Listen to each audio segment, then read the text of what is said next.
Canada's Chief of the Defence Staff is retiring. The Prime Minister's office released a statement a short time ago that says General Wayne Eyre will step down this summer. Eyre has been in the job since November 2021. He has had 40 years of service in the Canadian Armed Forces and has served in Cyprus, Croatia, Bosnia, and twice in Afghanistan. He also led several domestic military relief operations, like the response to the wildfires in Saskatchewan in 2015 and the evacuation of Fort McMurray in 2016.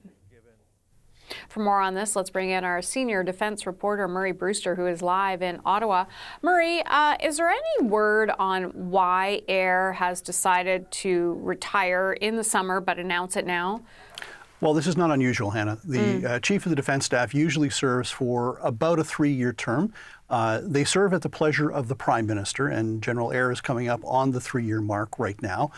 The most recent exception to that sort of like unofficial 3-year rule was former General Jonathan Vance, who served in the position of Chief of the Defence Staff for about 5 years. So it is coming up on the time for changing of the guard at the Canadian military, if we can use that term. But he's coming at a time, his retirement is coming at a time when there's a great deal of change going on within the Canadian military, and it seems about time for him to go.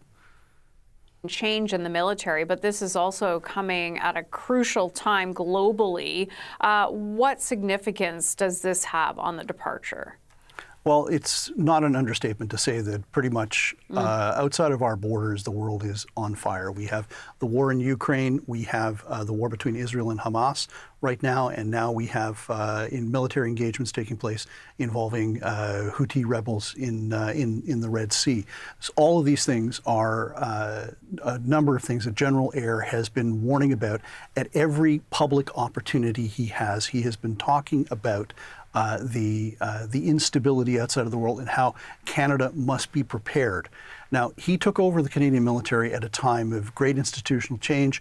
There was the institution of the armed forces was reeling because of the sexual misconduct scandal. He's leaving at a time, though, where the institution is still somewhat in crisis in the sense that it is down by 16,000 in terms of personnel. They're having problems getting things done throughout the Canadian military. There have been delays. For example, I was reporting earlier this week on the Cyclone helicopters and how personnel delays have factored into getting them into full operational mode.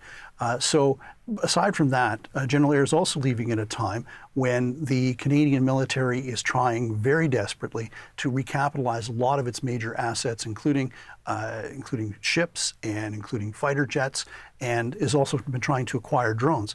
And these are some of the important issues that his successor, who will take over this summer, will have to look at.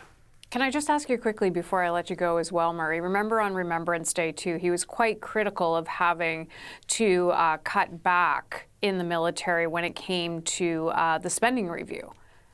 Yes. Well, he has been very outspoken, especially over the last 6 months. And a lot of that relates to his concern and what he sees outside of our borders in terms of the potential threats that Canada faces, but also to the internal calls that have been made on the Canadian Armed Forces and how stretched thin they have been. Because aside from overseas deployments, the Canadian military has been called upon more than ever in Canada to help out with wildfires, to help out with hurricanes. We go back to during the pandemic when there were members of the Canadian Army's medical units that were in long-term care homes. So he sees all of this, and to see a cut of $1 billion in the defense budget is a major concern for him, and he's not been shy about actually talking about it. Yeah, absolutely. A senior defense reporter, Murray Brewster, always great to get your insights. Thanks.